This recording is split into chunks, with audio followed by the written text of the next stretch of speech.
with the...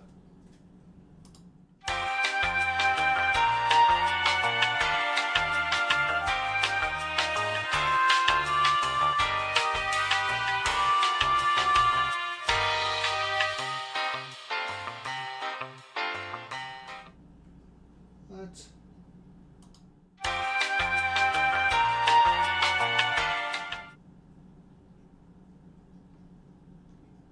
There we go. Hello and welcome back to another episode of Minor Technical Difficulties and Pronunciation Issues. This is Ben. My name is Ben. You might know that already. But we're here today to talk about nutrition and the circadian rhythm. Now, this is a topic that I've been kind of like dancing around for the last few streams, talking about how important sleep is, talking about how screwed up my sleep was, all that kind of stuff. And let's actually talk about it. Let's stop dancing around the topic and let's talk about nutrition and the circadian rhythm.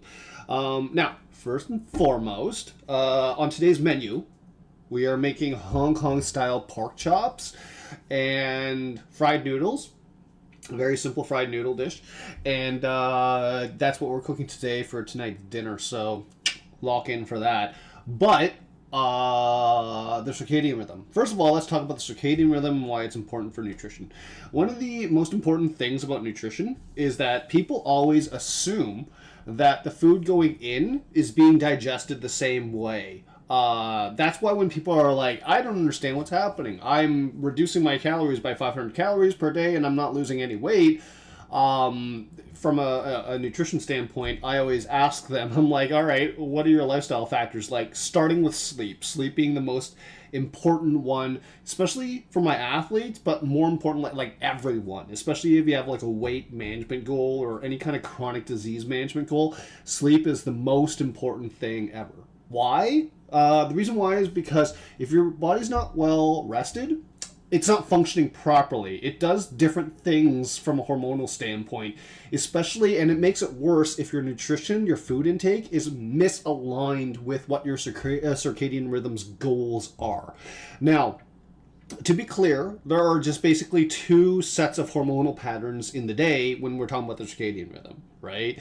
There is the hormonal pattern that the daytime hormonal pattern, and then the nighttime hormonal pattern. The body has different goals during the day and during the night. During the day, the body digests food a lot better.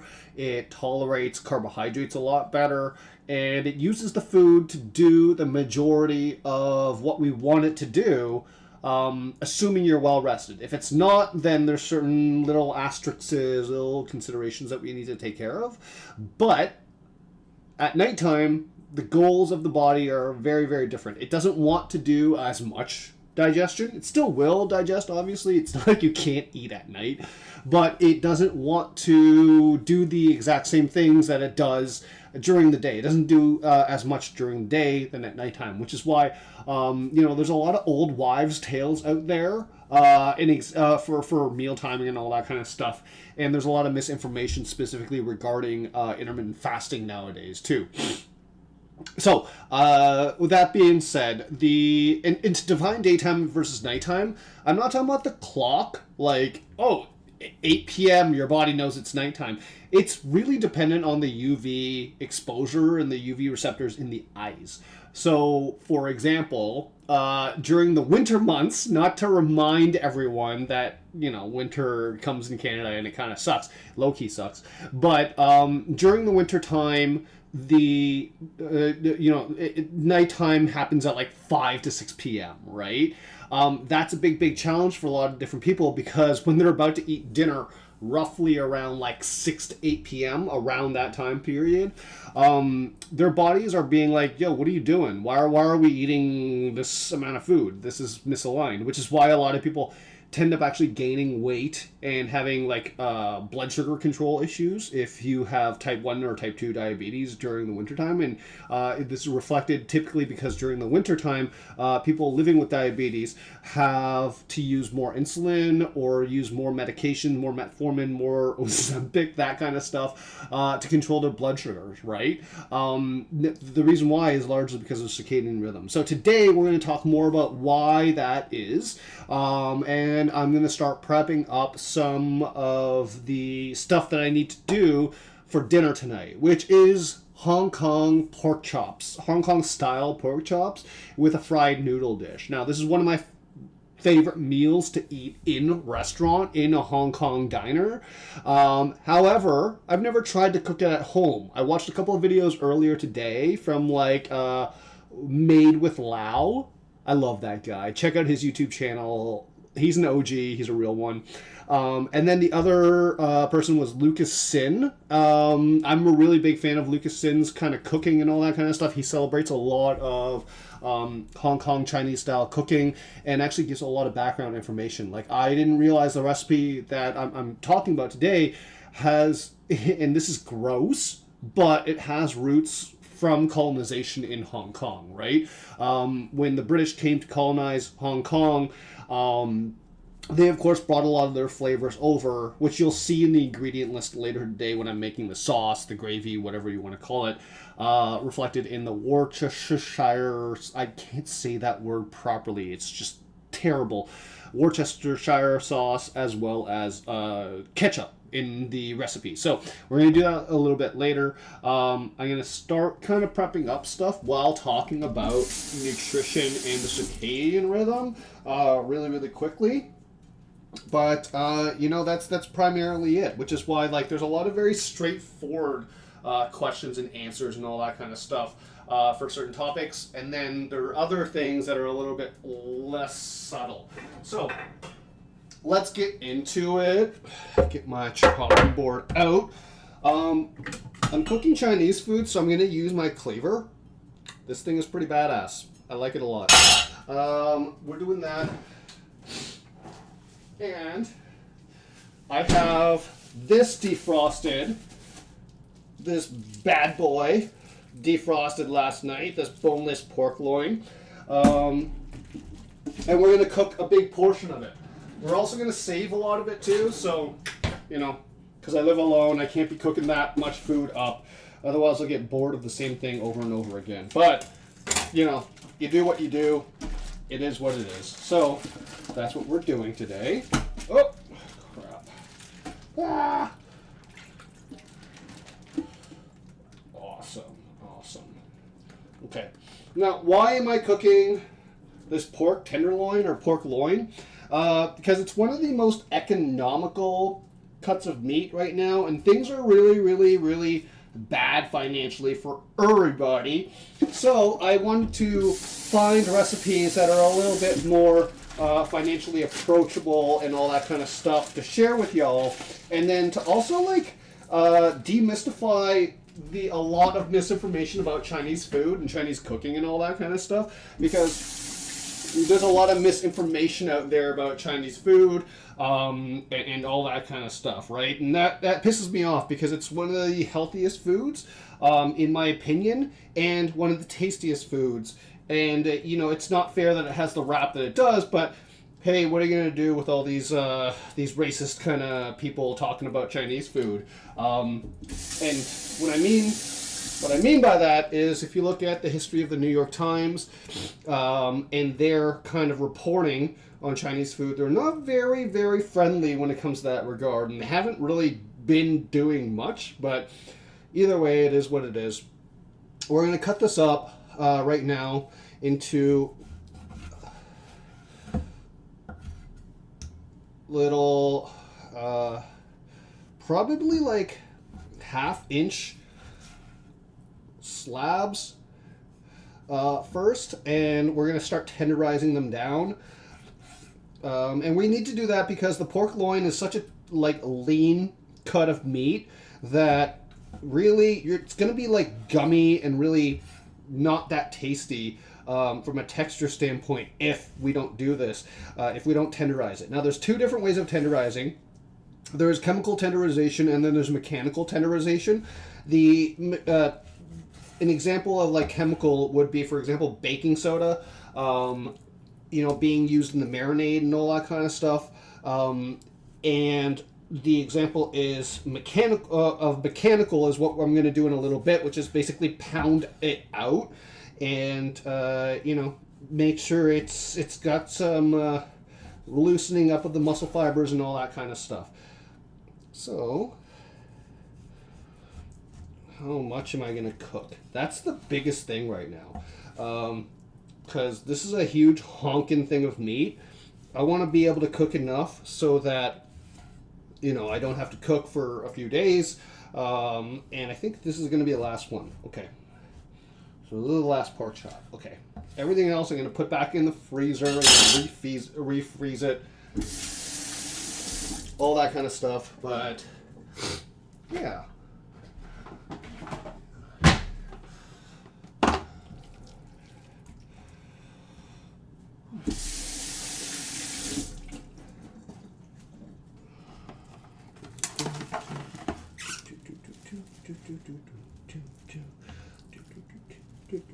By the way, the NBA draft is tonight. Very, very excited to see who the Raptors end up taking. I think we're at like 19 or something like that. Not great positioning, but at the same time, it's not exactly the best draft class. From what the professionals say, definitely not my opinion. I think anyone going into the NBA draft is a freaking amazing athlete. But like the professionals have like a different level of standard and all that kind of stuff, right? So they're the ones that are like, hey, it's not that impressive a draft class. Who cares? But I'm like, hey, there's this Zach Edey guy that I'm like, he could be pretty good. He could be pretty good. So we'll see. We'll see what happens tonight with the draft. Very, very excited though. Very excited for all those young men going to the NBA draft, and good luck to them all. I'm pretty sure you're all going to do great in the league, but yeah, that's happening at 8 p.m. I'm not sure if I'm going to be able to watch it, but it is what it is because I'm cooking up a storm. All right, so we got my pork loin wrapped. I'm just going to wrap it again like this real quick and then put it in the freezer. Okay. How's everyone doing today? It's a little bit rainy right now in Toronto. That's all right.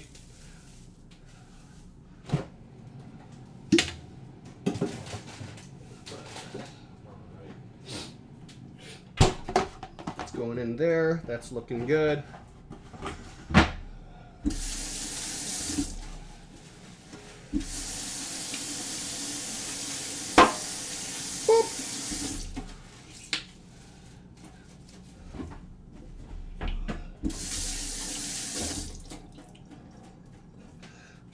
So this is, and the reason why I'm doing this is because I'm doing this before I talk about nutrition, is because I need to tenderize this and then start to marinate it for like 30 minutes roughly before I'm able to actually serve it.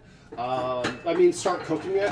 So while it's marinating, I'm going to start talking about the nutrition stuff. So, and then hopefully more people will roll in. I see 3 people in there, so welcome in on the stream. Glad to have you. What I'm doing today right now is I'm just tenderizing it with the back of the knife shoulder, not the blade, because I don't want to cut it. We're going to do this in a kind of cross-hatch format. Generally speaking, you want to look for like half the thing to be double in size and volume, the pork chop, right?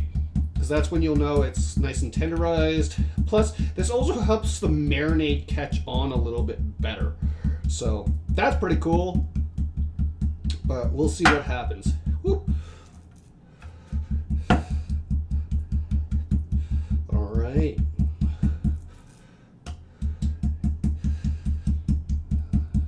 So let's talk about the circadian rhythm while I'm pounding this out.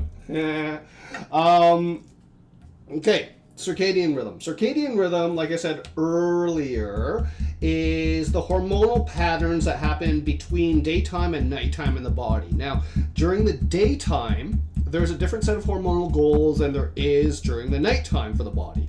During the day, the body's hormonal goals are to build lean muscle mass, to basically function at peak capacity, and all that kind of fun stuff. And at nighttime, the body's goals are to rest, recover, recuperate, and get ready for the next day, right? That's what it's supposed to do. The challenge is that because of a lot of the modern advances that we have, the body gets fundamentally really confused between the daytime and the nighttime. Especially when we have things like backlit screens, cellular devices, TV, video games, all that kind of blue light flushing in our brains to kind of trick the body, and fluorescent lighting, I forgot fluorescent lighting, to trick the body into thinking it's daytime, so it's more alert and all that kind of stuff. This prolonged kind of alertness, wakeness in the body is really stressing it out.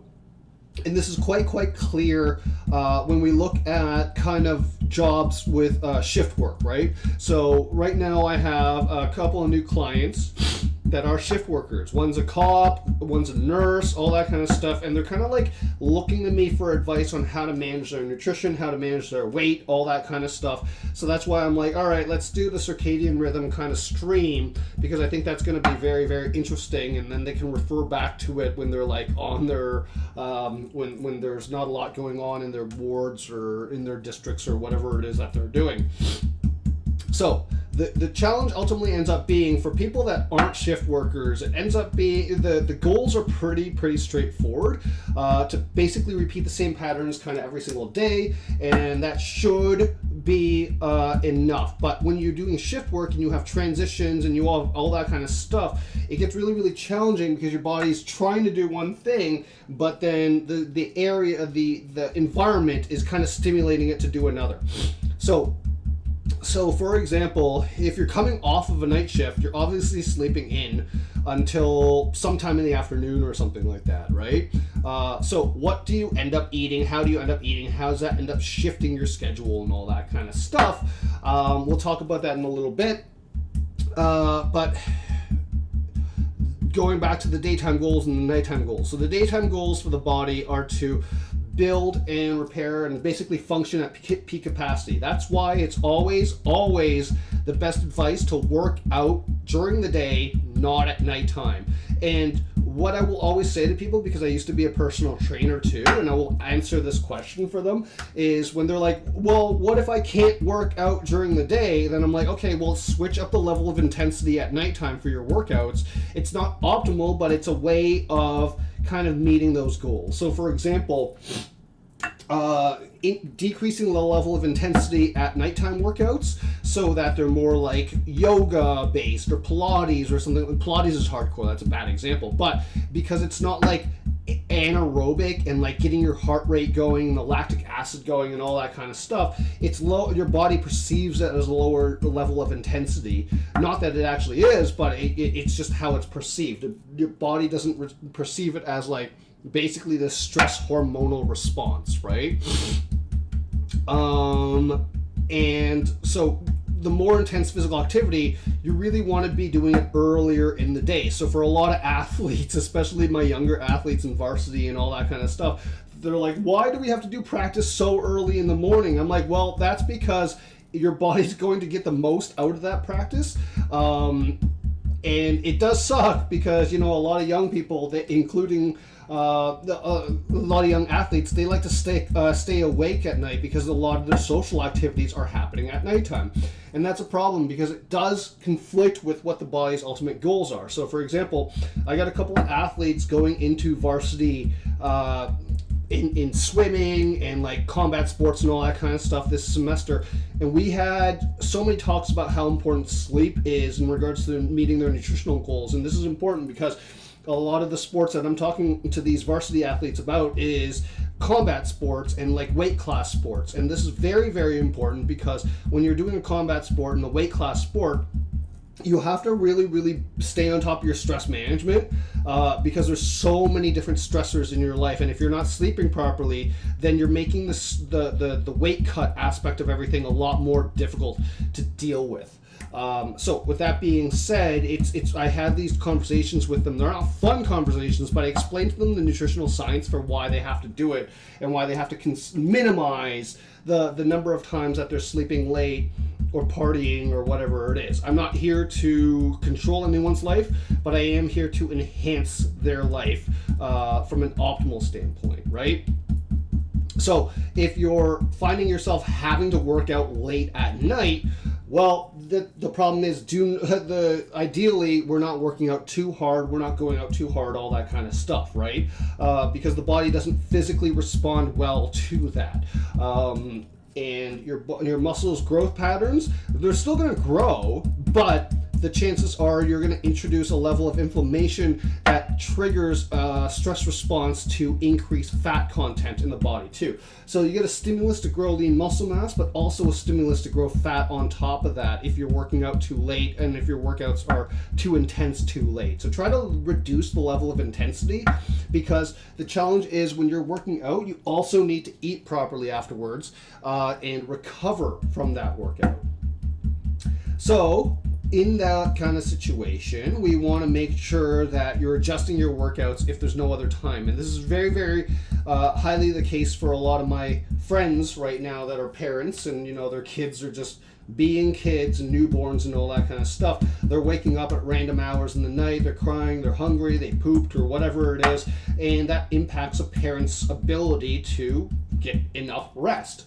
So it's very, very challenging to kind of manage weight or manage disease during those first few years of when a parent is being a parent, because their sleep patterns are not controlled directly by themselves. They're controlled by their children, which is why it's important to basically try as hard as possible to get yourself on the same sleep pattern as your children, as your babies and all that kind of stuff. And that is a very, very difficult thing, because ultimately when you are a parent, you obviously have less time for yourself. And for a lot of people, staying up is their way of making more time for themselves, for their hobbies, for all that kind of stuff.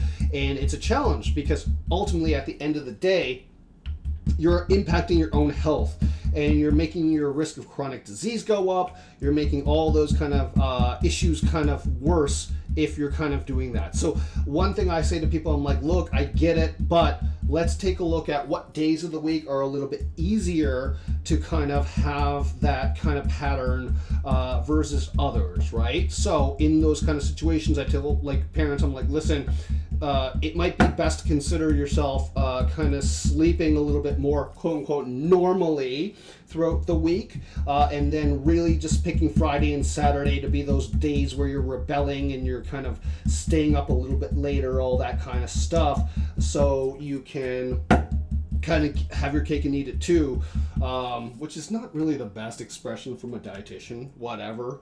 Y'all already know that I'm not a dietitian, because look at me, but it is what it is. So in that regard, we want to make sure that we understand that your body, from a nutrition standpoint, if it's getting enough rest, it will function a lot more optimally, and it will digest those calories, it will tolerate the protein, it will do all that kind of stuff a lot better than if you were not sleeping appropriately, right? So that's the first thing when it comes to circadian rhythms. But circadian rhythm during the day, and I've talked about this during other streams too, then we have to talk about what your body's goals are during the day from a hormonal standpoint, which is to build lean muscle mass. That's why your body responds better, and it's always better to exercise during the day versus at nighttime. So your body's hormonal goals are to be basically the elite version of yourself during the day, vs at nighttime. No questions in chat? Not yet? All right, that's fine. So that's the hormonal goals during the day. By the way, when you tenderize meat mechanically, it's a great stress relief, because I'm just like this, is just nice and relaxing right now.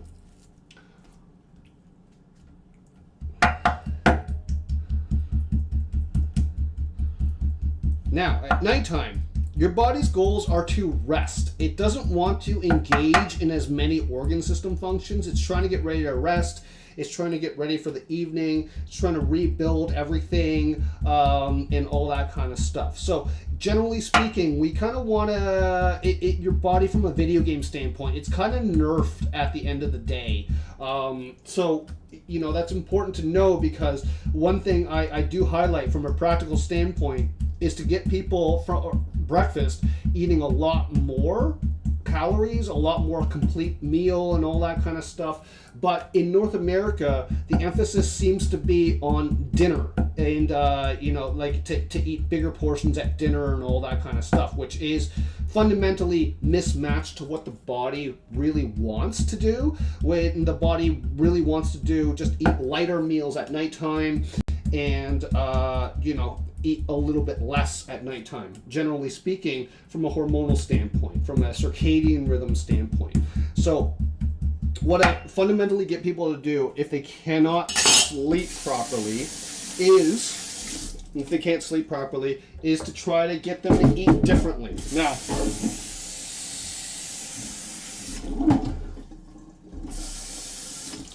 let me just wash this.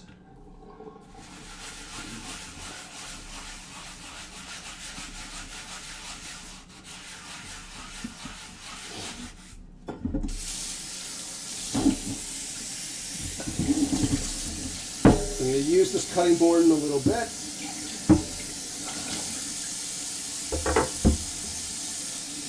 Wash this knife.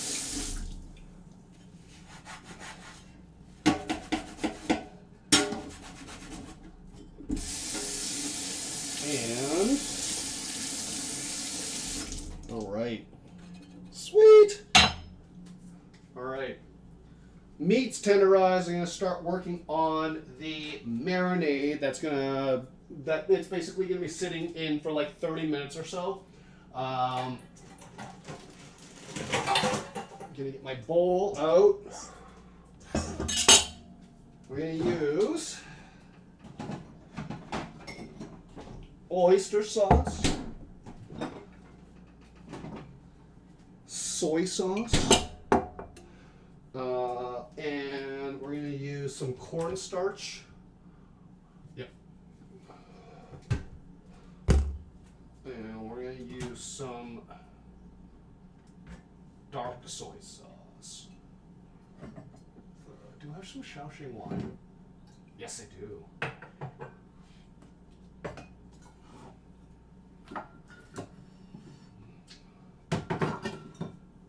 Some Shaoxing wine. Okay, awesome.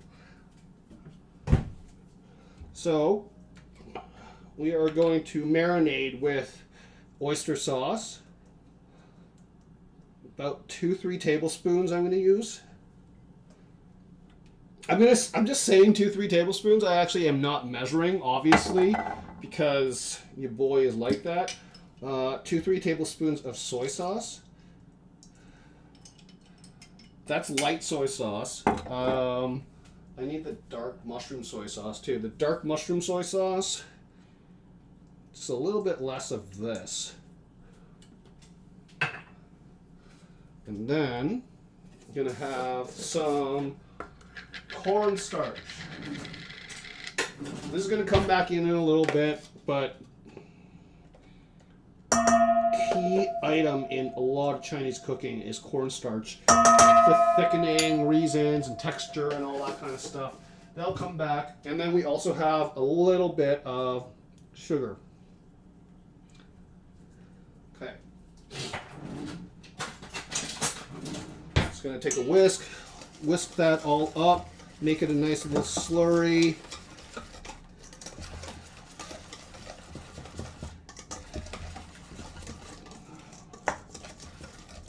I might have a bit too much cornstarch in here. I'm going to put a little bit of water in just to help that mix around a little bit. Awesome.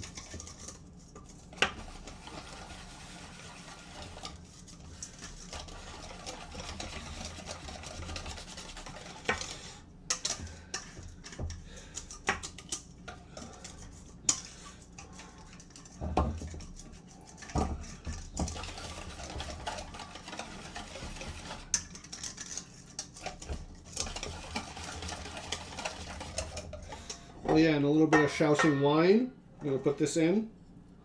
Chinese cooking wine. Sick.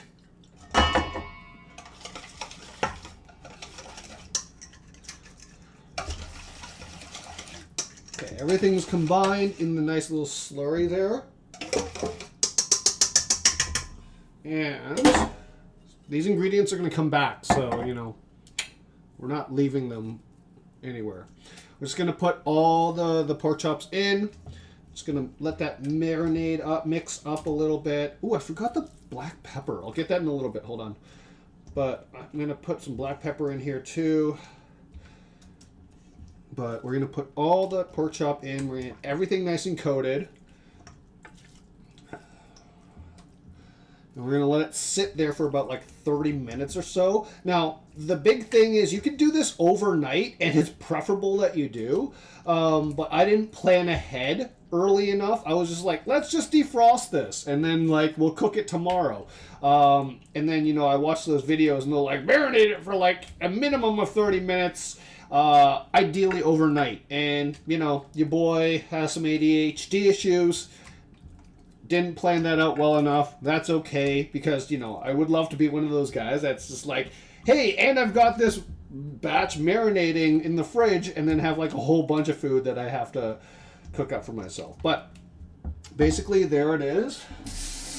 Everything is coated. What did I say I was going to use? Again, a little bit. Oh, black pepper. So I'm going to get some black pepper in here too. That's going to be nice and tasty.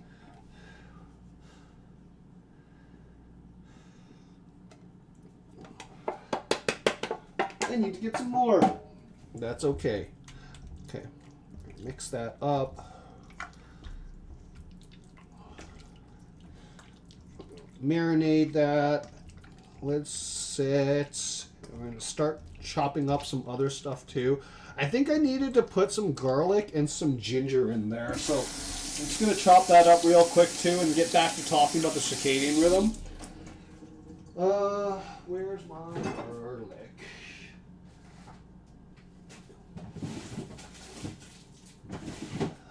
Okay.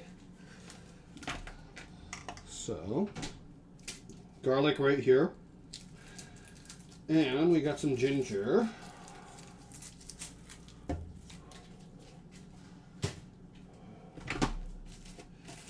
Right here. All right. Ginger. Okay. So what we're going to do with the ginger.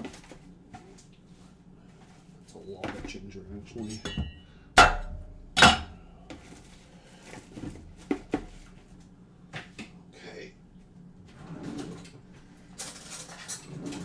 Going to take a spoon, peel off the ginger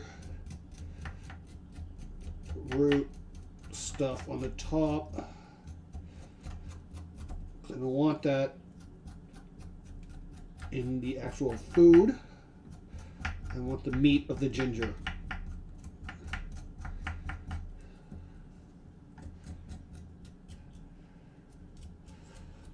All right. Spoon is the best tool you can use for this thing.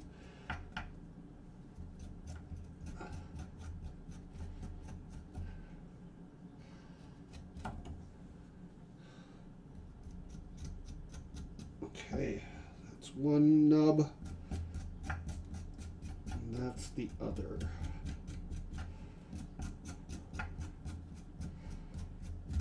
Ah! Ah!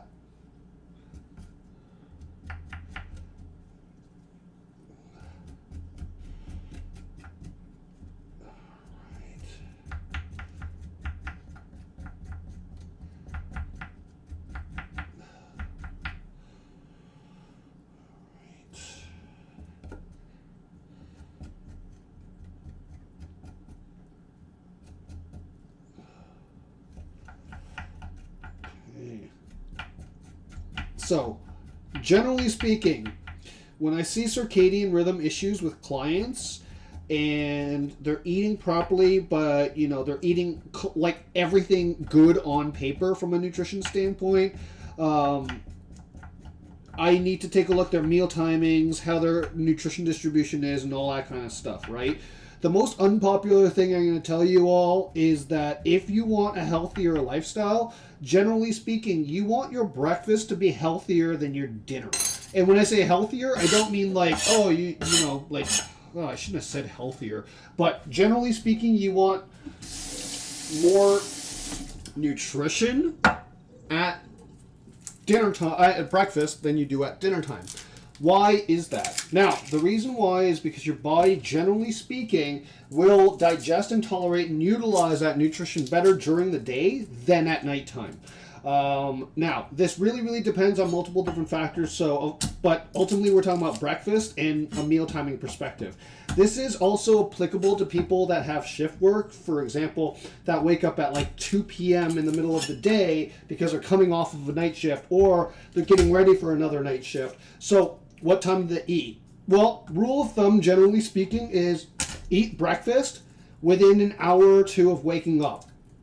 Now, there's multiple reasons for this, largely because, like I said before, your body during the day is going to tolerate nutrition much better and better utilize that nutrition to do what you want it to do, which is digest foods and then also utilize the nutrition for your body's hormonal processes and hormonal goals. So for example, if you're an athlete trying to build lean muscle mass, your body's nutrition during the day is going to be a lot better tolerated than at nighttime, generally speaking, right?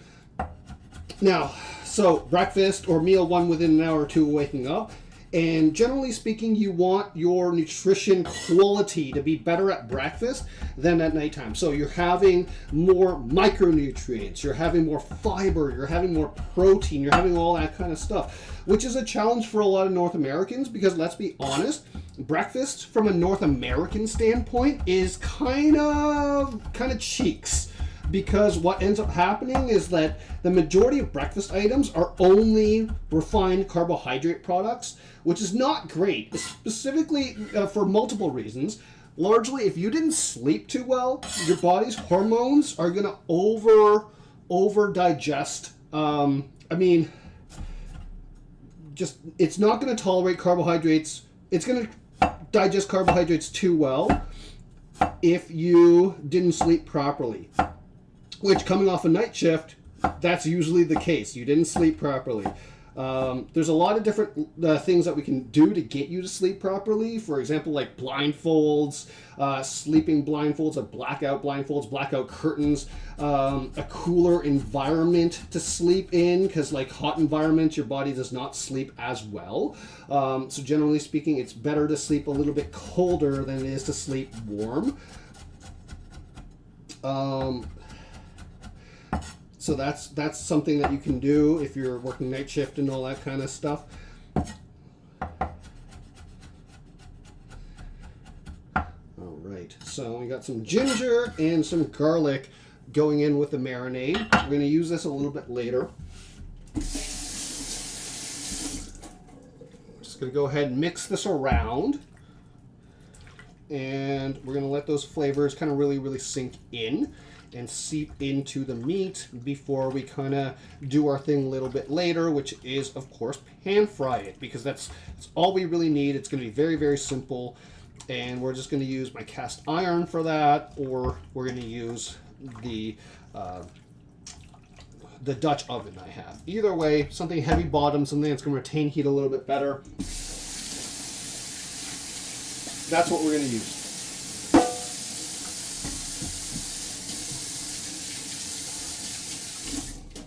Right. So we got this marinating. I'm going to chop up the vegetables for the other stuff.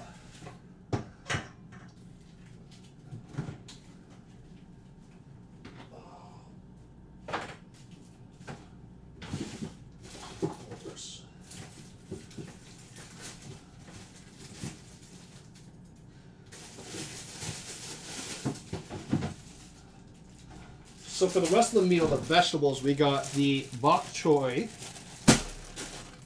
We got onion and we got carrots, right?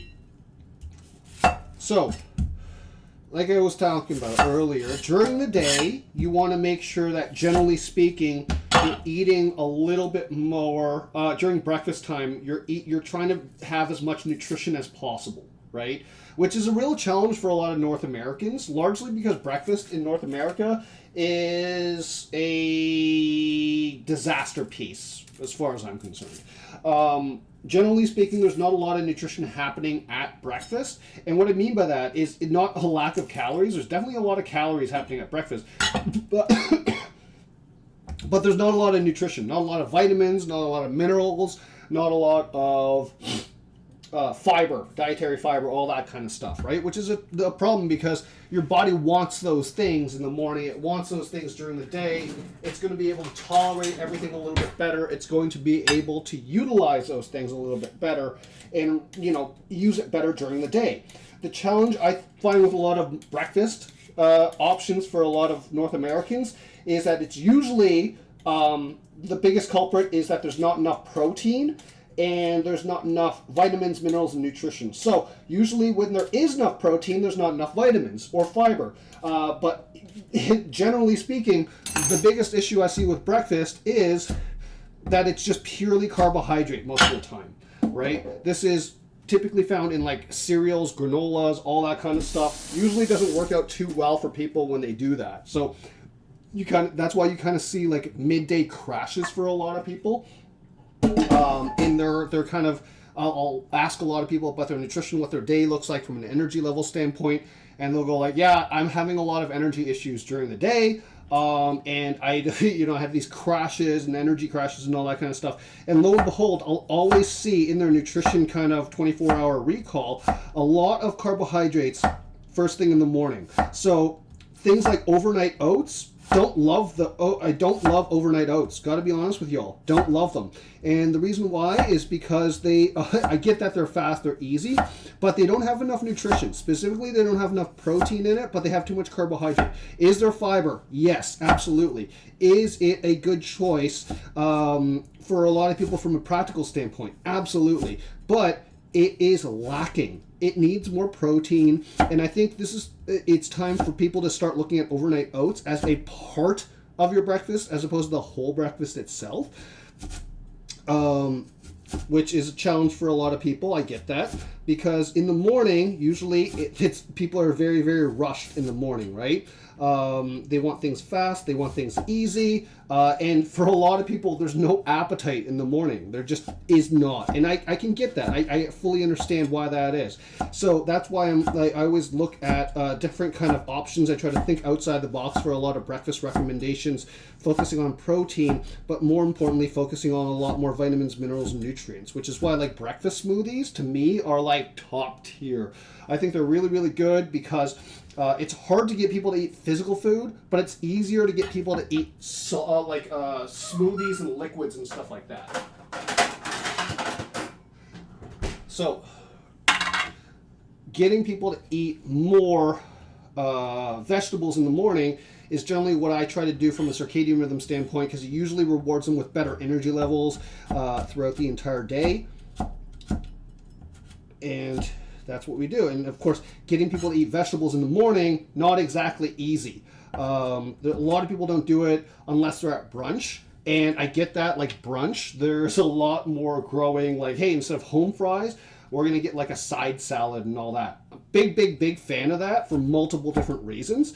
But, like the challenge is day to day, people are not really going to be eating like salad or vegetables very commonly for breakfast. I wish they would, but lo and behold, that's kind of where we're at right now. They typically don't. So, that being said, smoothies are a great way of getting vegetables or fruit in the morning. And then what we're doing too is recognizing that from a North American perspective too, like I was telling you before, generally speaking, there's not a lot of protein in the morning, right? And if there is a lot of protein, there's generally not a lot of other stuff. So you'll see stuff like bacon, eggs, and all that kind of stuff for breakfast, which is, I'm a big fan of that kind of stuff. I really, really am. If it's a not conflicting with your nutrition goals, right? In all those kind of things, because of course I think protein is one of the most important things to get in the morning, because it helps set the hormonal environment for the rest of the day. It helps your body start stimulating lean muscle mass build first thing in the morning, but B, what it does, it helps your body regulate its hormonal system a lot better. When you have a purely carbohydrate-based breakfast, so for example, like just pancakes, for example, with maple syrup, then what ends up happening is you have this huge blood sugar spike and then drop down, especially if there's not a lot of physical activity immediately following that. This is, you know, case to case, person to person dependent. If you are working out after breakfast, then it doesn't really matter. Go ahead, have the pancakes. But most people aren't. Most people are just trying to get to work.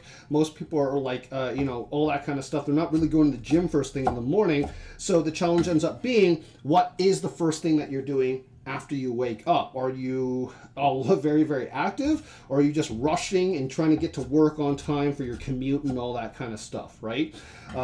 So breakfast is a big, big challenge, but obviously one of the areas where we can improve the most in regards to nutritional health.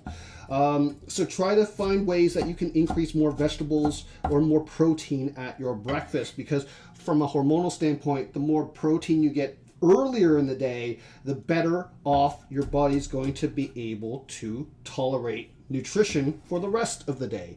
Then we have to talk about meal timing, and I'm pretty sure I talked about this before, but from a meal timing perspective, I really try to get people to separate meals and snacks by about 3 to 4 hours, pushing 5 at the most.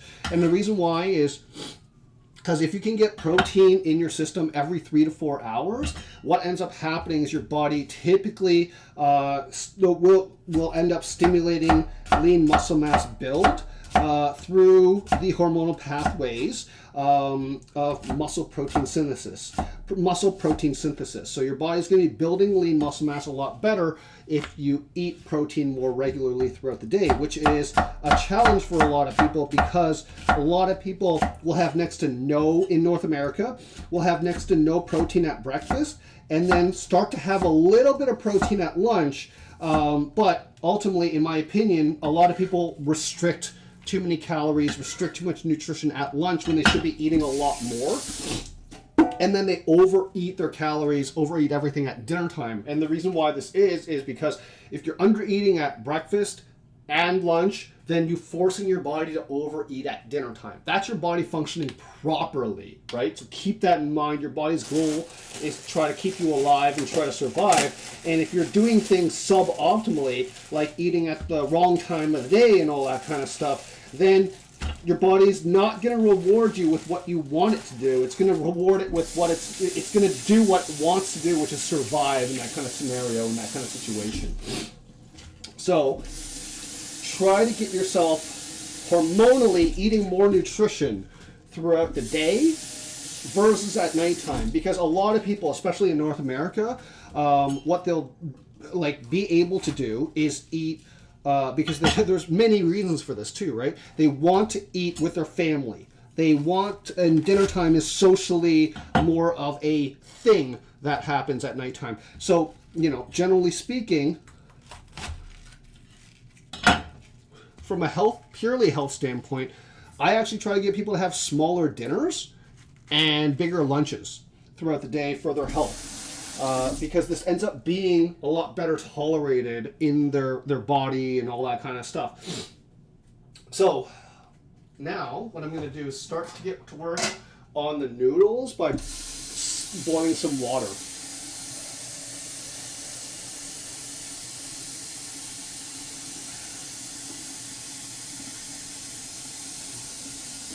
Okay, we're going to boil this water. Then, I don't need this. Now, I'm going to start assembling the sauce or the gravy for the pork chops when I start to do that up. So, I got this bad boy, some ketchup.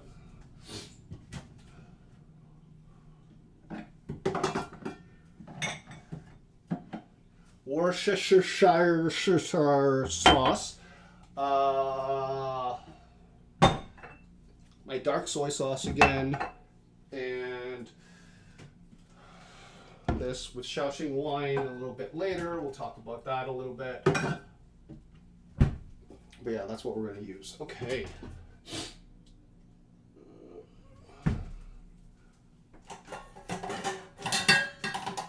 So I'm going to use the mini metal bowl because I want a little bit more of this. So what we're going to, oh, and the oyster sauce. So in order to make the sauce, the gravy, base is going to be oyster sauce, about 2-3 tablespoons of that. Whoa, almost dropped it. We're going to have some dark soy sauce. In Chinese, this is called lo cao.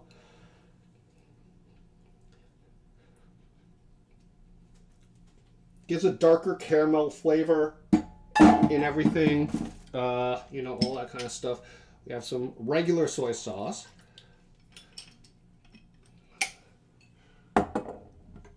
And then, believe it or not, some ketchup. Here's the funny thing, and ketchup kind of sneaks into a lot of Asian cooking without a lot of people realizing it or noticing it. In this Hong Kong style pork chop kind of thing, we actually use this because it's a good balance of sweet and sour. So that's what I'm using the ketchup for. And Worcestershire sauce. According to Lucasson, this is known as spicy soy sauce in some places like Szechuan, China. So, spicy soy sauce. Who would have known? Throw a little bit of that in. And then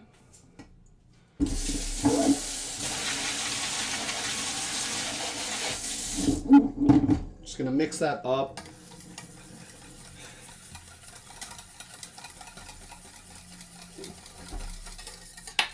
With a little bit of sugar.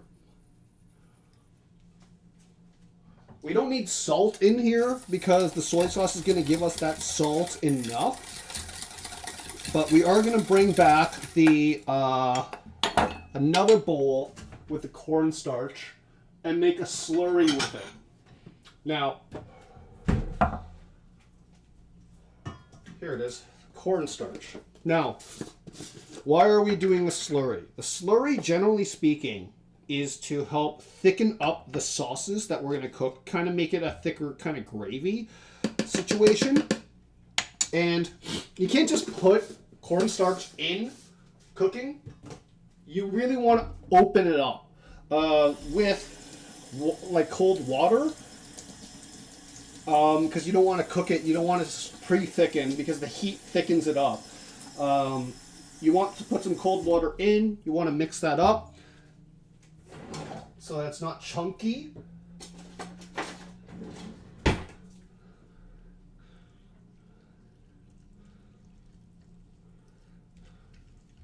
So that later on when I'm doing the onions for the pork chop and making the gravy for it, I'm going to be able to thicken it up a little bit more. So this is just cornstarch and water.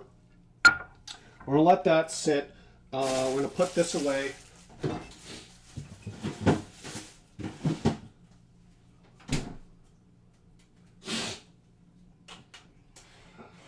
Oh, I'm going to put this over here. And I got to get my... Boom! Cast iron. Friggin' love this thing. Okay.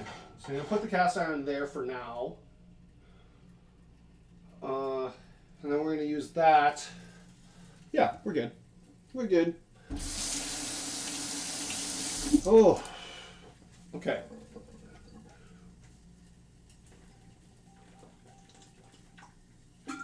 Water. Okay.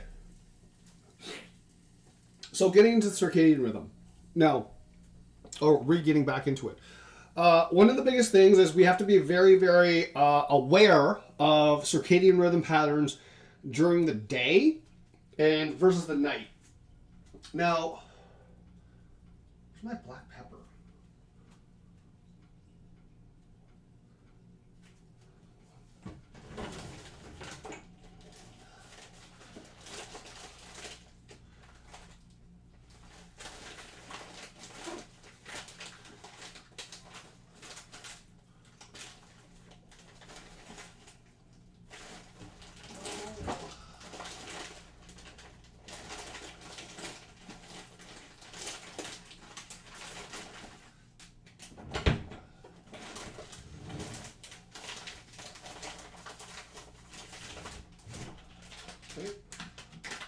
I don't think I have any more black pepper. That's a problem, but whatever.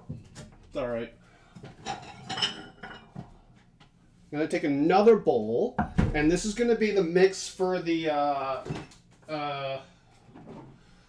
noodles. Again, oyster sauce is coming back, making an appearance. I'll put that in. Some more dark soy sauce.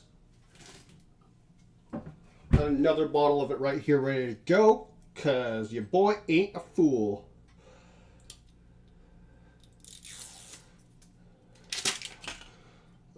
Dark soy sauce gives a lot of flavor, dark caramelly flavor to whatever it is you're cooking, but also color. So that's why I'm using dark soy sauce and light soy sauce, because I want to give the noodles a little bit of flavor when it comes out, right? So here's the regular soy sauce. Ooh, let's put that over there. And then sugar.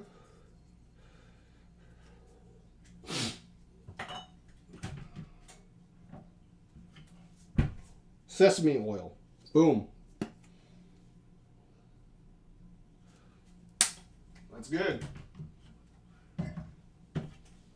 So once, just gonna mix that up. That is the sauce for the majority of things from a fried noodle standpoint. So just so you all know, that is the sauce. We're also gonna put in some garlic in there too. Actually, no, we're not gonna put garlic in there. I don't love it when there's chunks of garlic in there, but it is what it is. Okay, getting back to this. So we have talked about basically the what the hormonal patterns during the day are, right? So for the circadian rhythm, the body wants to be able to build lean muscle mass, all that kind of stuff during the day. So we eat more during the day to be healthier, right? That's, from a scientific standpoint, that's really what it is. So from a breakfast and lunch standpoint, try to get more protein in, more vegetables, all that kind of stuff. Your body will also tolerate the majority of your carbs in the middle of the day a lot better than at the beginning or the end of the day. And because when you eat carbs, there is a hormonal pattern that kicks in with that, right? The hormonal pattern being insulin. Now, it's important to know that insulin during the day does something very, very different than at nighttime. During the day, insulin does what it's supposed to do, which is great. We love that. However, at nighttime, if you have too much carbohydrates, and that's a problem for a lot of different people, we'll talk about why, but if you have too much carbohydrates during the nighttime, your blood sugars are always spiking because your body doesn't actually like digesting carbohydrates at nighttime, which is a problem for a lot of people because a lot of snacking behavior revolves around carbohydrate choices at nighttime specifically, right? So the ultimate problem there is that we want to make sure that people are not having excessive amounts of carbohydrate at nighttime. We still want carbs. We still want an excessive amount of carbohydrates at nighttime. And when I do my assessments, I ask people about their snacking behaviors at nighttime. Do they feel in control of their snacking behaviors? A lot of the time, the answer is no, they don't. And again, that's because when we're not looking at nutrition in the circadian rhythm, it's because they're under eating during the day. So their starvation mode mechanisms or their hunger mechanism kick in at nighttime to where it's going to increase their hunger. And when your hunger system is activated, typically that will get you more cravings for carbohydrates. The reason why is because the body can only crave carbohydrates. It can't crave anything else, really speaking. When you're having uncontrolled nutritional intake during the nighttime, uncontrolled snacking at nighttime, all that kind of stuff, usually the issue is your nutrition during the day. You either didn't have enough nutrition at breakfast, and again, that's more protein, more vitamins, more minerals, more vegetables at breakfast, and your lunch. These are meals that people typically end up skipping for multiple different reasons, right? We went over why people typically skip breakfast. That's because they are waking up, they're not feeling hungry, there's no appetite. That certainly makes a lot of sense. They're not used to eating, whatever you want to say. Like, generally speaking, that's kind of what people tell me is why they skip breakfast. The other reason why people or it takes too much time to eat, it's not good, all that kind of stuff. So I do a lot of counseling around breakfast choices, what people should be eating, what they should be considering, different kind of nutritional practices during the day than at nighttime. At lunchtime, a lot of people end up skipping this largely because they are too busy to eat. Now, that is a problem for me, right? You don't see these issues in like Europe. You don't see these issues in Asia because people take longer lunch breaks, right? In many places in Europe, it's like a 2-hour lunch break that they take in the middle of the day. And that's to help them sleep too, which is really, really nice. That would never fly in North America. North America, you're lucky if you get 30 minutes for lunch. And one of the biggest challenges now that workloads are getting so high that people are opting to skip lunch in order to kind of make it home on time to get their work done. So the challenge is that when people skip lunch, they end up having to snack throughout the rest of the day. And that snacking looks like a lot of coffee intake, which is something I need to talk about in a little bit when we're talking about circadian rhythms. But they have a lot more coffee during the day. They have a lot more carbohydrate-rich snacks like donuts and cookies and treats like that during the day because their body is being like, you need to eat, you dummy. And you know, it's a problem because people just generally don't. Generally speaking, when we're talking about their circadian rhythms during the day, people need to prioritize breakfast and lunch. They just need to be able to do that because hormonally, your body's doing something. And if it doesn't get its way, it's going to increase its appetite at nighttime, right? Generally speaking, when I get people to eat better during the day, their nighttime cravings for carbohydrate snacking and all that kind of stuff, it goes away at nighttime. I always tell people there's two primary reasons why people eat at night uncontrollably. The primary reason being, number one, it's a hormonal pattern issue. So you didn't eat properly during the day, your body increases your appetite at nighttime because that's when it can finally get a chance to eat. And it's going to crave carbohydrates more than anything else. The other reason why is a psychosocial reason, meaning that people are conditioned, psychologically speaking, to eat more at nighttime than during the day because of pleasure-reward-based mechanisms, all that kind of stuff. You're grew up with eating dessert as an automatic part of your night. Or you're getting a lot of hormonal dysregulation at night. So a lot of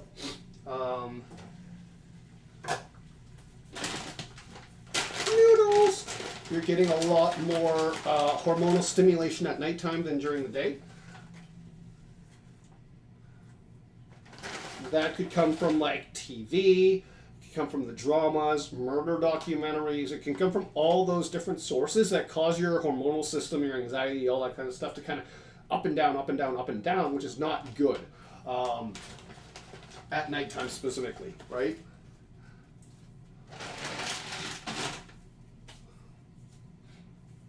Okay.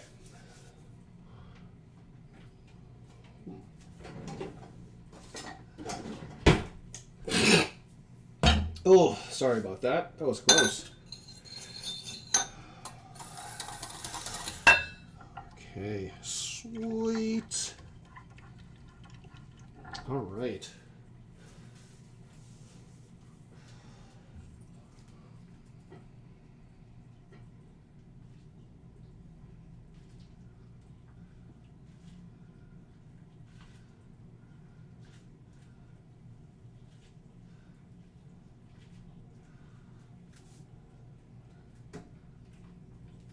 So, at nighttime, generally speaking, I tell people to try to eat less at nighttime than compared to during the day. The reason why this is because you need to focus on more nutritional quality at nighttime than in the nutritional quality. Yeah. You need to focus, generally speaking, I get people to eat smaller dinners than, everything else. I tell people generally that their dinners and their lunches are mismatched, right? Generally speaking, people have, if they're able to eat lunch, very, very big lunches. I'm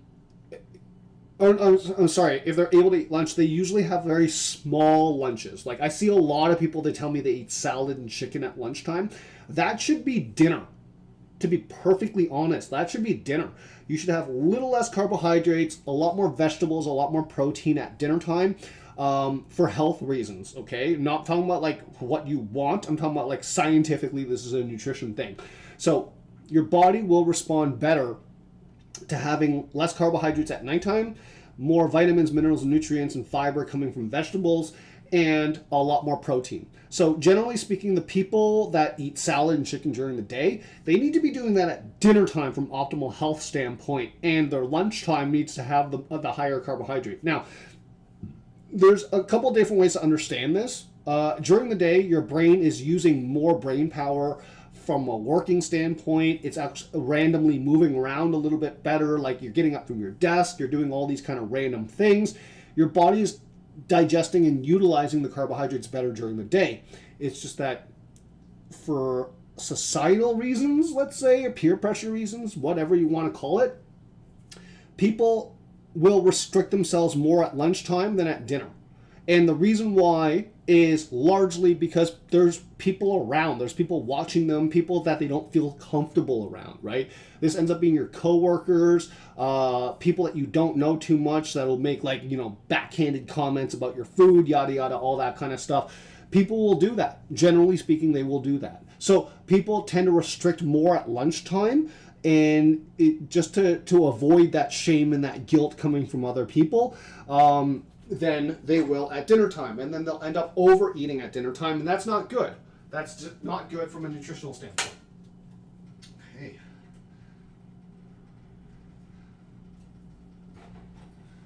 So our noodles are cooked right now. I'm going to strain them out, and I'm going to cool them down with some cold water.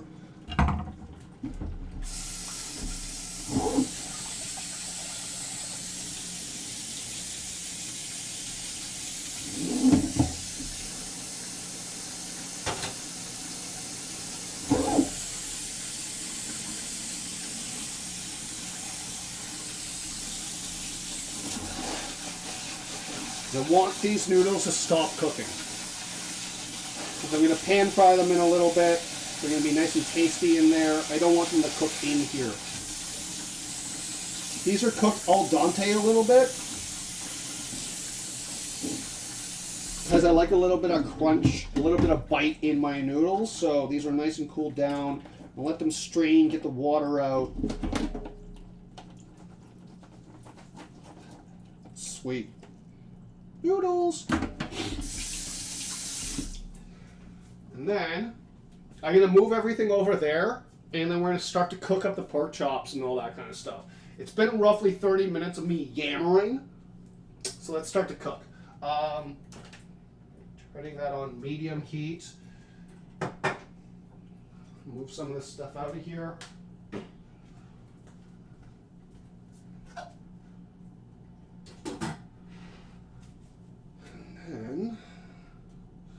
Alright. So at nighttime, at dinner time, generally speaking, I tell people to eat, and this really depends on every single different person, right? If you have a lot of physical activity before your dinner, then you're going to need a little bit more carbs at dinner time, and you have to understand that that is unique to your nutrition goals. But let's assume right now that you don't have physical activity, that you're just like, I don't even want to give out a scenario right now, but generally, like let's say you're not active. Let's say you're not active, right? You will have a good-sized breakfast, a good-sized lunch, and a small dinner. You start to taper down for your dinner. Now, the reason why is because this is to match up with what your circadian rhythm is trying to do. Your circadian rhythm at nighttime, and the reason why I say nighttime is because it's not based on time, it's based on the UV receptors in the day.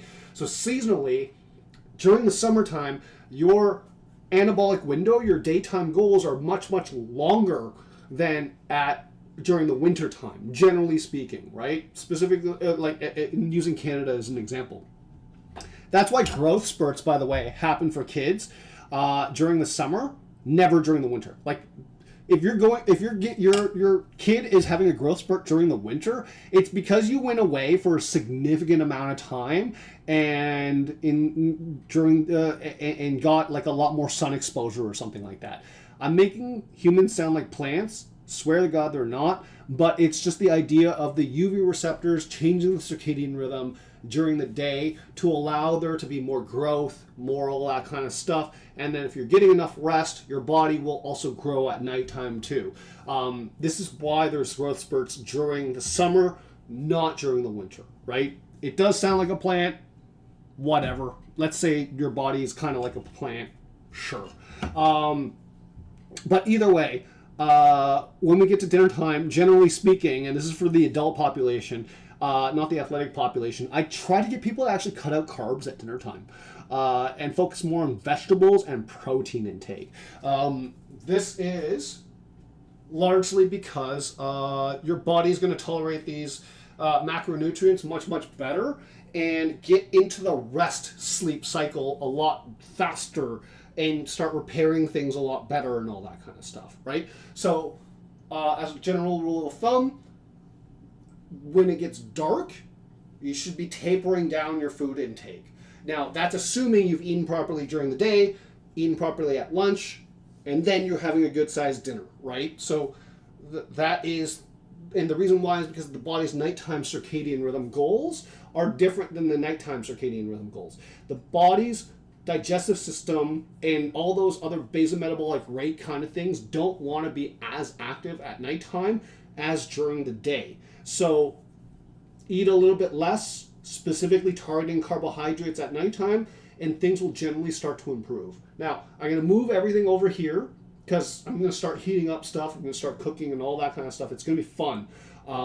But, you know, it is what it is. So hopefully this doesn't screw up on me like it did last time.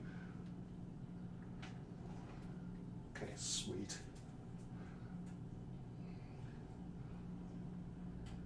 There we go.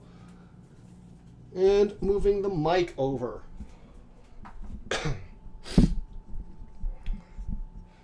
Alright. How's that? Alright. The pan is starting to heat up a little bit. We're going to add some oil to that in a little bit. We're going to start to do the vegetables and all that kind of stuff for the noodles. And we're just going to start cooking up everything. You know, it's going to be a good time. So that is going. We'll need a little bit of my neutral oil going in here. Any questions so far? Anyone having these issues? You know, generally speaking, by the way, this is why people, blood sugars are better controlled during the summertime than during wintertime. Largely speaking, because the hormonal patterns that people have are generally a lot better in the summertime during compared to the wintertime.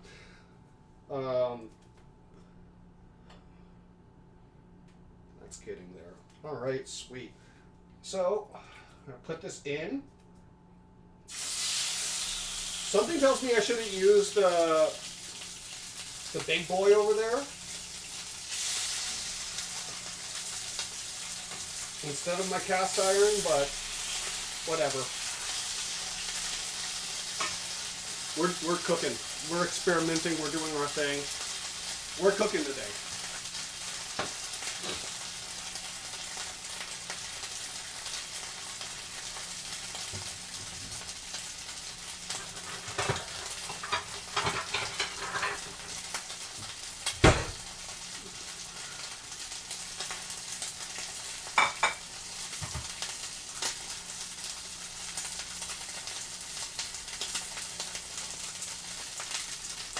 Now, that's a medium-high heat that I'm using right now because I don't want everything to burn, obviously, but I do want things to cook through, right? So,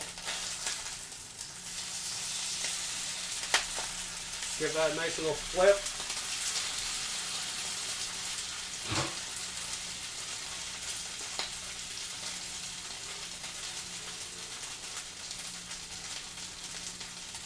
Now, how's everyone doing tonight? Are we excited for the NBA draft? Atlanta Hawks have the first overall draft pick, so excited to see what happens there. Excited to see the draft class, what ends up happening, the analysis, all that kind of stuff. There was a big NBA trade that happened last night too. Like 5 first-round picks and a second-round pick, and Bogdanovich from Mikal Bridges from Brooklyn Nets to New York Knicks.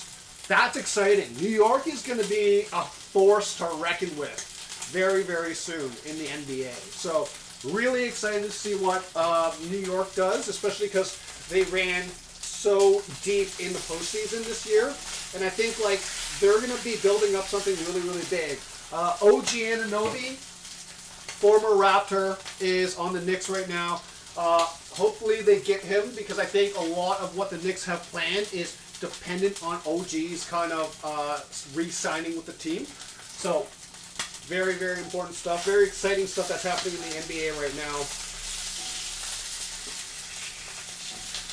All right, these pork chops are looking delicious. Very, very delicious. What's going on with my hair? Bow, bow, bow, bow. Bow, bow, bow, bow.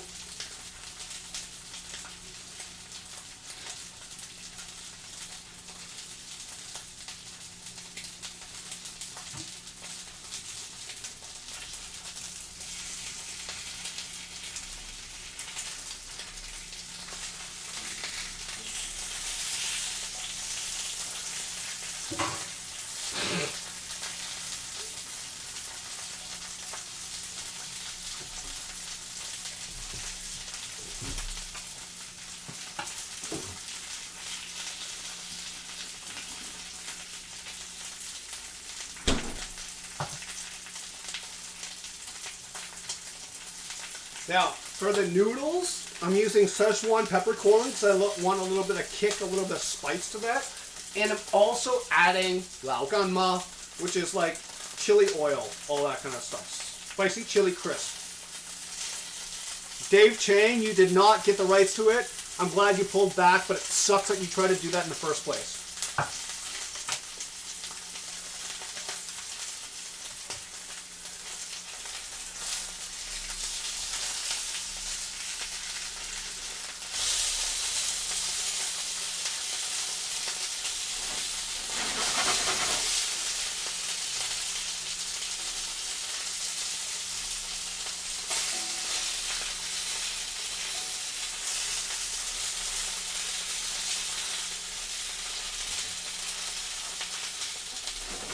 Needless to say, the thinner that I pounded these out and cut them, the faster that they would have cooked. So, you know, it is what it is.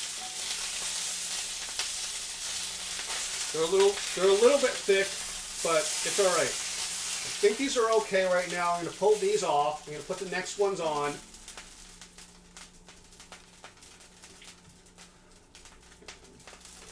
Up just a little bit more. Throw this in.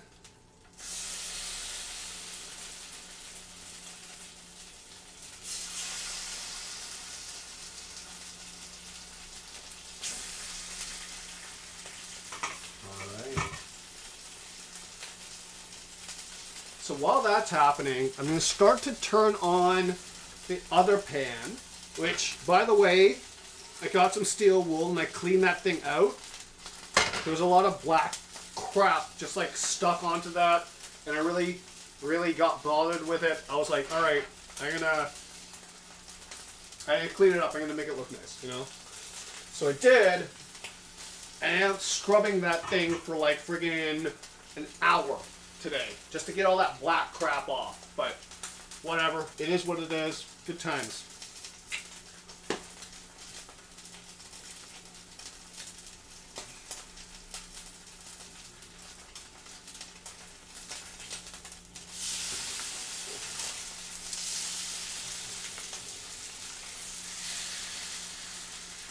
So another really big reason why I like the cornstarch in this kind of recipe, in the marinade, because it gives it a nice little crispy kind of surface when it makes contact with the pan.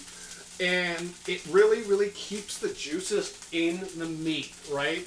A lot of people, when they're like pan frying meats, there's a lot of splatter, a lot of that kind of crap. The believe it or not, the cornstarch actually prevents a lot of that by soaking up a lot of the moisture, but also forming this crust on the top so that not a lot of the moisture leaks out of the actual pork chop that's going in there. The other reason why I really like I really like pork chops is because not only is it economical, but it's very easy to portion out a pork chop from a portion size perspective, right? It's a lot easier than, let's say, a meat sauce, where you're like, how much meat am I actually getting here? How much protein am I actually getting? The pork chop does a lot of really good things. It makes it very easy to portion out. It's a good meal. It's a good time. It's nice and cheap, which is great for this kind of financial situation that everyone's in right now, because, you know, screw Loblaws, screw the big groceries in Canada, all that kind of stuff.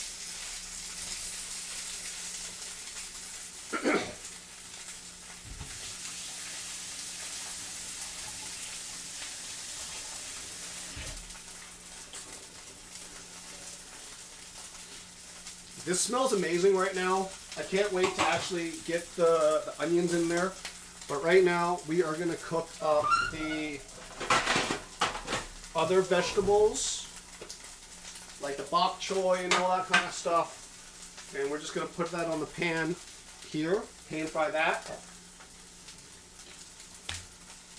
Nice and tasty stuff. Ooh, that's a little bit more oil than I would have liked, but that's okay.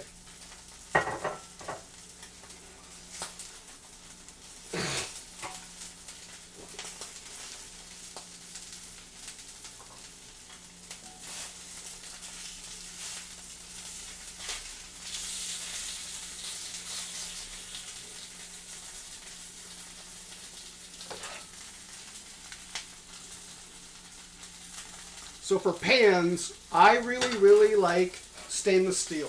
I really do. I think there's a lot of good reason for that.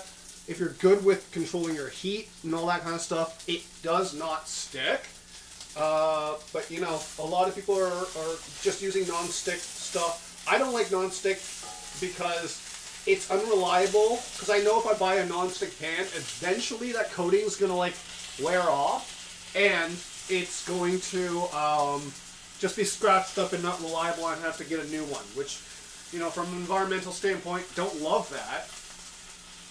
But, you know, it is what it is. So I like stainless steel pans a lot more than non-stick pans.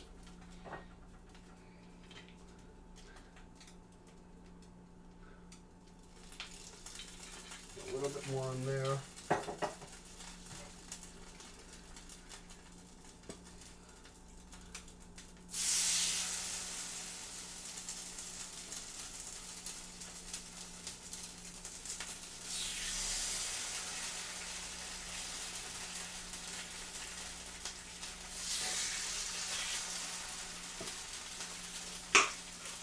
Alright, this is good timing because I'm on my last two pork chops in there. I'm putting it in here now. Start cooking up my vegetables as well as my noodles. But the bok choy first. And what we're going to do with the bok choy is just pan fry it real quick. You know, because I want to do a presentation thing. That's the reason why. So yeah, good stuff.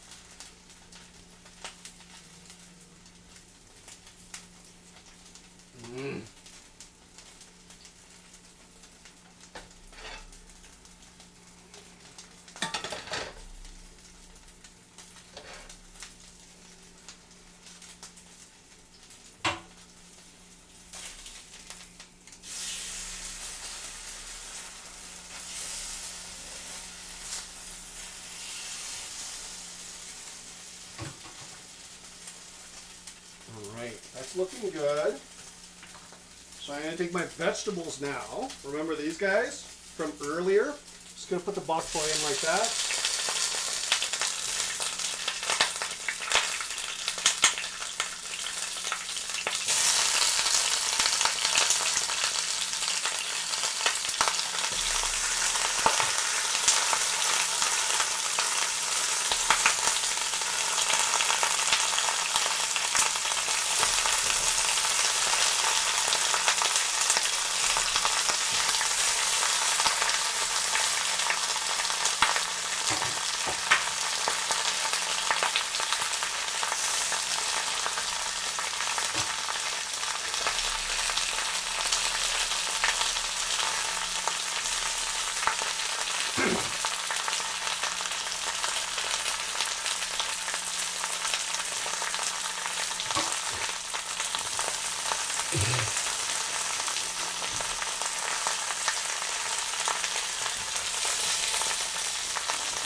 The bok choy is done.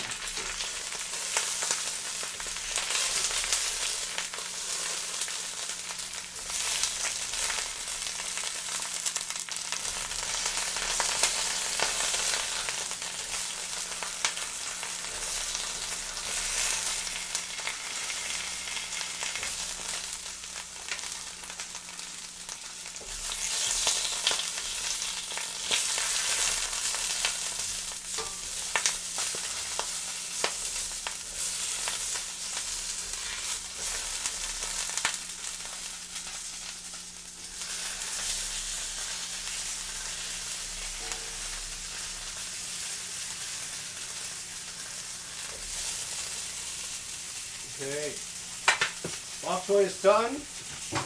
Now we're going to add the carrots in.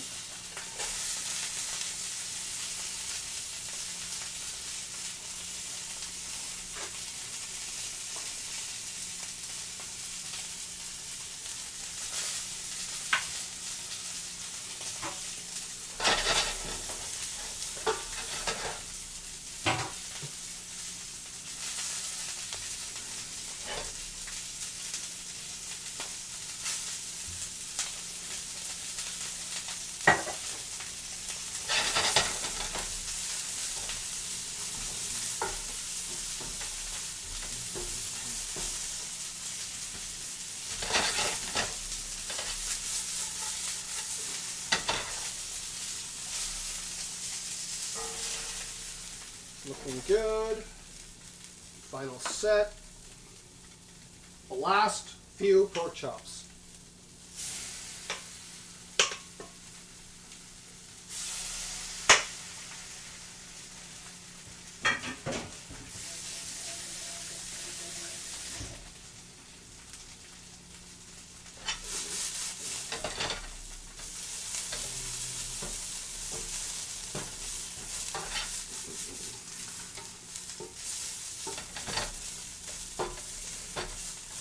These carrots don't go in for too long.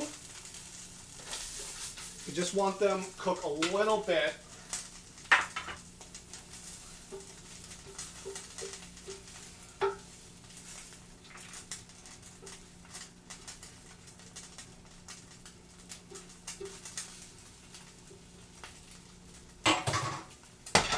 Now here's the trick with a lot of like fried noodle dishes that a lot of people don't know.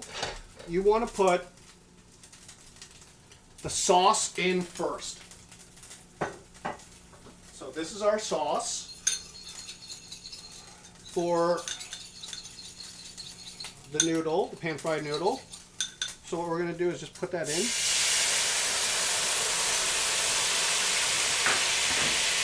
then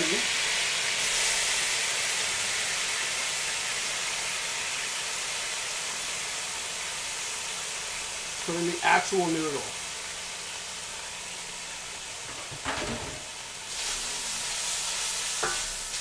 You want to do that because you can get a lot of caramelization towards those flavors from the sauce if you do that first.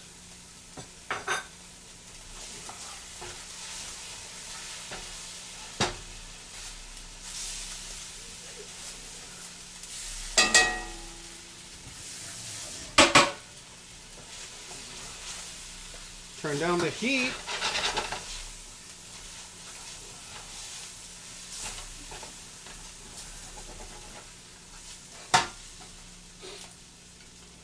A little bit smoky in here. I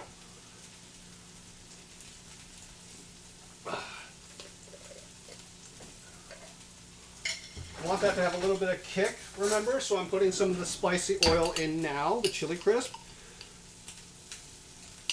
A little bit of that will do, and then some Szechuan peppercorn.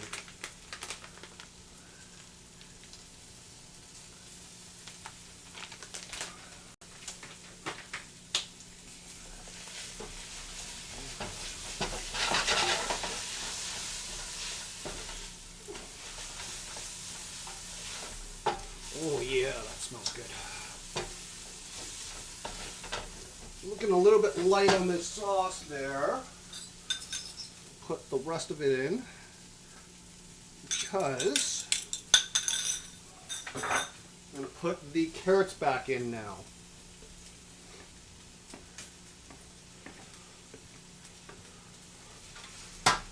Okay.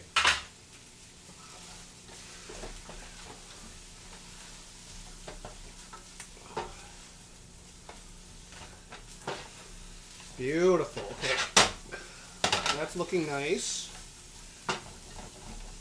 I'm annoyed because I can see the carb from the extra starch from the noodles sticking to the pan, and I'm going to have to scrub that off with the thing again to get it nice looking. But basically, that's the fried noodle. That's the fried noodle. It's pretty much done.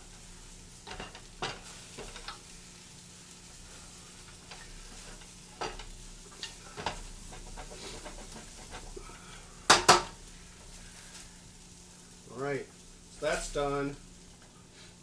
Now what I'm going to do is a little bit of Shaoxing wine. Oh, why is this so hard? Okay, there we go. A little bit of Shaoxing wine. Deglaze the pan.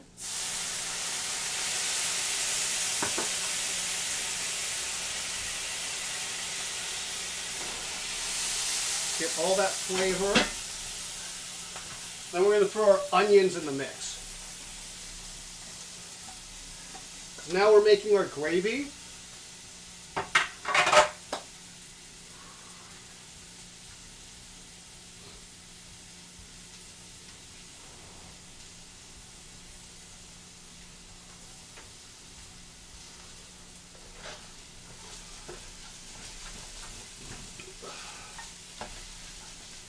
Okay, so those noodles are ready to go. I'm going to turn off the heat, but put the pan lid on so that it'll retain the heat.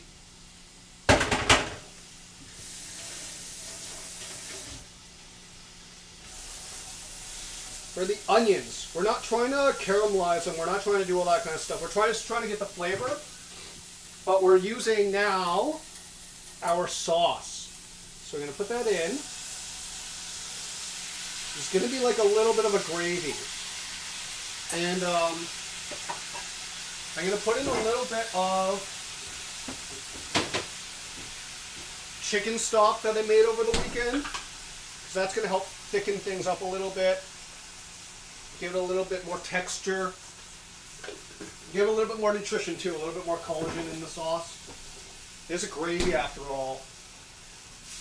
And Oh, really smell what's going on here. It's really delicious. It smells super, super good. Okay, so just gonna let that cook down a little bit.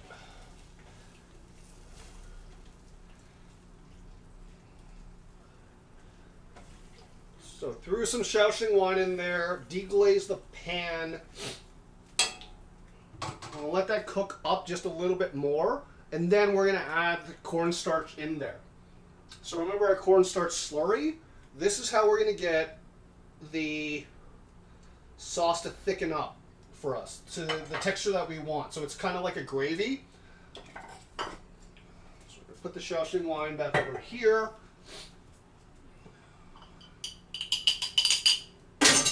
Don't need that anymore. Okay. So you can see these. This is coming together. Now, if I had a little bit more of my black pepper, which I need to get black peppercorns, I would be putting it in right now because it'd be really, really tasty and really, really nice. But the onions are about done.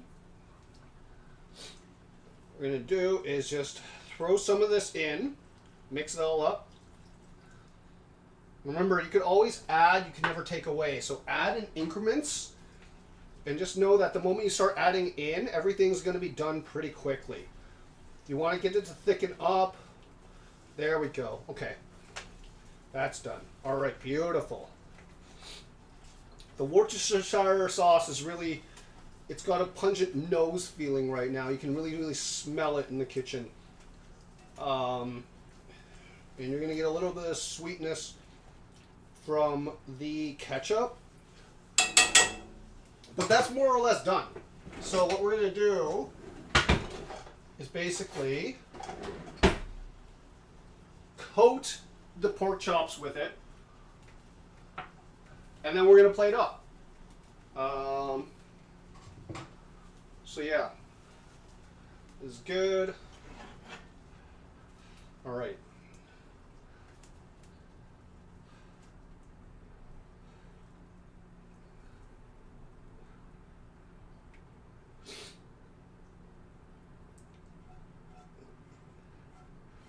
Now again, this is one of my favorite like Chinese Hong Kong style bistro dishes. And I gotta taste it first, but I can't believe I just made it. Basically this year my whole quest is being like, how many takeout dishes can I make at home? Because, you know, it's gonna be nice content.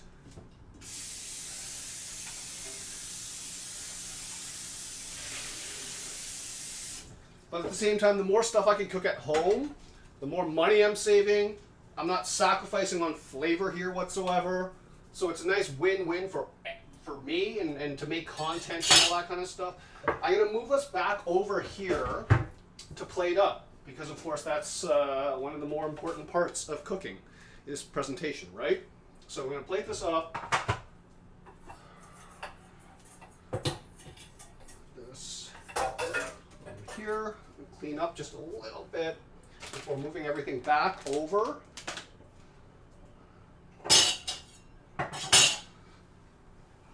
Okay. All right. Just about ready. All right. I'm using the black dish, so I'm going to move everything back over there. We're going to plate up in a little bit. Give me 1 second.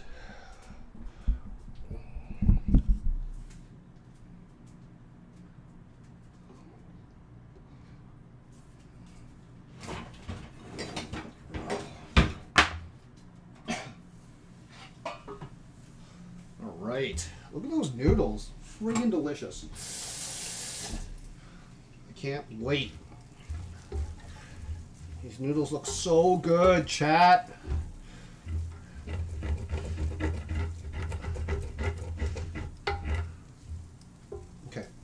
So, make this pan-fried noodle, dish this up,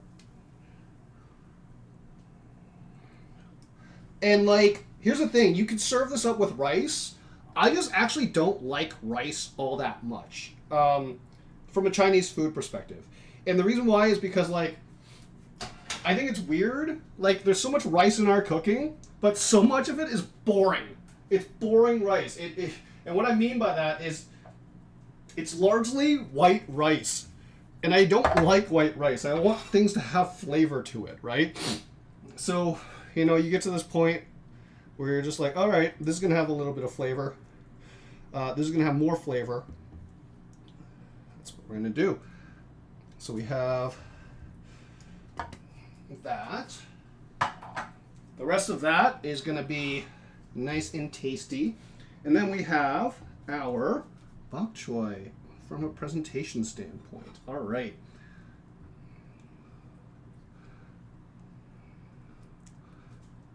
I'm going to do this. All right. Bok choy. There we go. Plate it. Yeah! Stuff fell.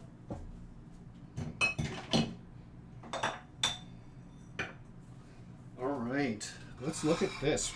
Look at that! Most people don't think Chinese food can look like that. But you know what? This is why they're wrong. So, selfie mode. Okay.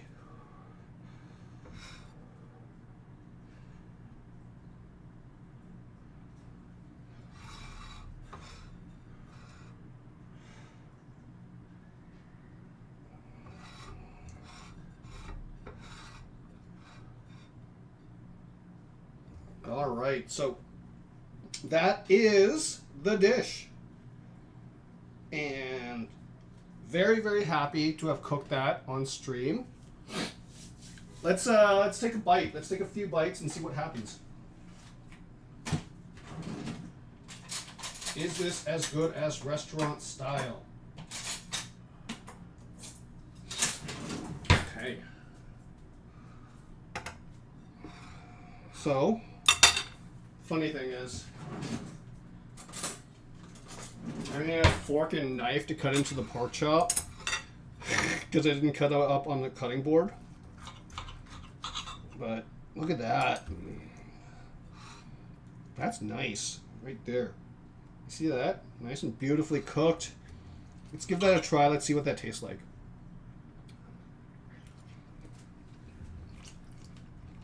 Yes! I am very happy with that. That is tasty. I wish I can be happier with that when I can marinate it longer and plan better, but that is delicious. That's a freaking W right there. Look at that. Nice and tender. Lots of flavors going on. Very economically viable cut of meat. Getting your protein in. Try the fried noodles. It's funny because when I was a kid, growing up, I always preferred noodles over rice. And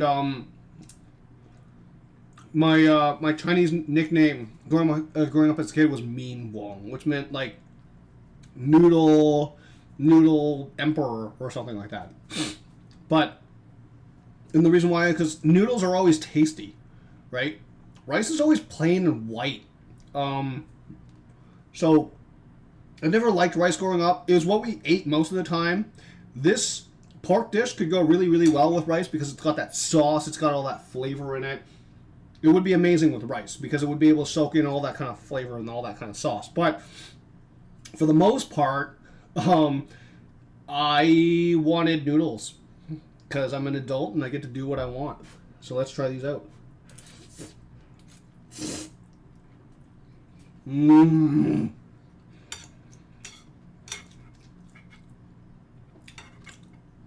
Love that. The Szechuan peppercorn, so good.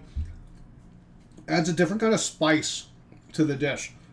It's called mala spice in Chinese. Mala means like a numbing sensation. It's not your normal kind of spicy, right? It's not like a hot jalapeno kind of hit you in the face.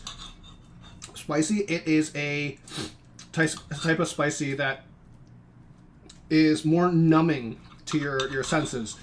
Your nose, your mouth, all that kind of stuff. Really, really tasty stuff. So, I mean, hopefully y'all got a good amount of information from my ADD rambling about the circadian rhythm and nutrition and all that kind of stuff. Remember, you can eat the same thing every single day, but if your body is under different levels of stress or duress in the timing, you will be digesting that and breaking it down very, very differently. So you have to keep that in mind. You can eat 1,500 calories per day. If it's distributed poorly, it's not good. So what I generally try to get people to do is eat their nutrition kind of like on a bell curve, right? I believe I mentioned that before.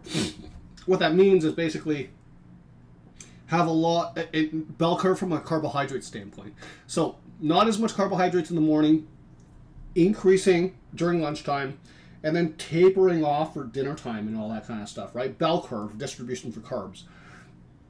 For dinner, I mean, their protein and their veg should be the same at every single meal. That's generally speaking how I get people to eat, and it helps them hormonally and it aligns better with their hormonal cycles as well as influenced by their circadian rhythm. And it works together. Everything's in better alignment with their circadian rhythms if we do it that way, right? So it's not the amount of calories always. It's the distribution and how you're eating that. So again, for the general population, try to eat breakfast within an hour or two of waking up. Meals and snacks separated by about 3 to 4 hours. Get your protein intake distributed evenly throughout the day, as well as your vegetable intake, and have your carbohydrates kind of increasing and decreasing and all that kind of stuff. During the summer months, you have a little bit more leeway in how you eat and the types of foods you eat and all that kind of stuff, which is why people, generally speaking, don't see that many chronic disease-related issues during the summer. They see them more during the wintertime.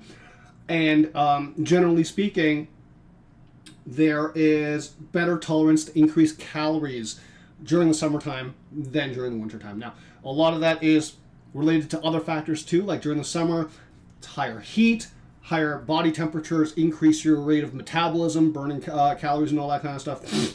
But then the similar argument could be said that if it's hotter, generally people are moving less too, right? So a couple of different variables, different ways of looking at this, but from a circadian rhythm standpoint, and I'm going to have to do a stream that specifically talks about, builds off this stream, and talks more about nutrition for shift workers and all that kind of stuff specifically. That's coming very, very soon. But today, I want to lay the groundwork, talk about the circadian rhythm, how it impacts your body's ability to absorb and digest food differently during the day versus at nighttime, and what leeway you have to consider for the seasonal side of things, right? So seasonally, during the summer months, you have a lot more leeway for a lot more diet variety and all that kind of stuff. During wintertime, a lot less leeway. I'll remind people of that as the seasons start to change. But for now, hope you enjoyed the stream. Again, we're doing this every single Wednesday. My name is Ben. We're hoping to grow this a little bit more. I just started to figure out thumbnails, which I figure is kind of important, and all that kind of stuff. So this stream is hopefully growing throughout the year. Almost hitting 3 months. Very proud of myself for that.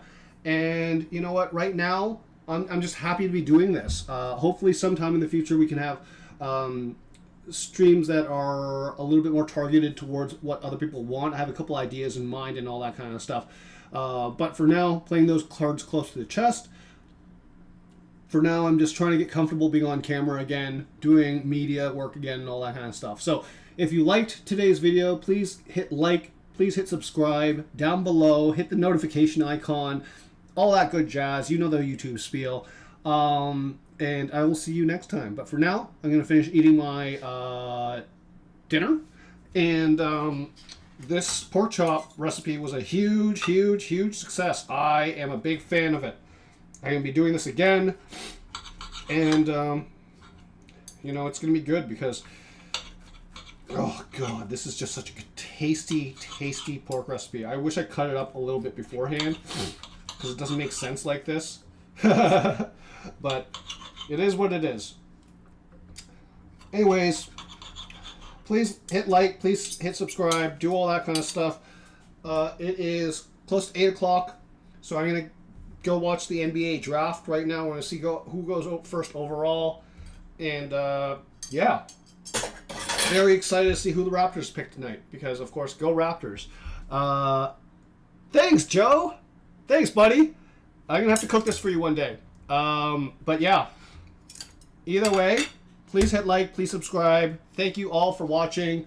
Joe, you're a real one. Thank you for that comment. I am going to get going now. I'm going to get to, you know, all that kind of stuff. But, yeah.